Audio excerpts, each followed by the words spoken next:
We're just out at Mullumbimby, which is northern New South Wales, and this is a real owner-built house.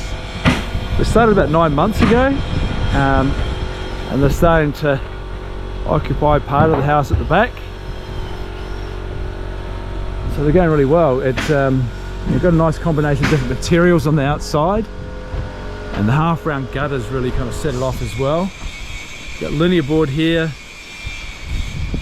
You've got the HardieFlex with the cover battens, which really does suit that sort of style of house, and it's easy to put on.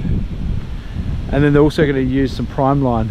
Got a whole bunch of timber under here that's been milled locally, which they'll try and incorporate into parts of the flooring of the house. So yeah, really nice design, and it obviously perfect for this sloping site. This is very steep, and you can see the way it just steps up the site. There's no big retaining walls and minimal excavation.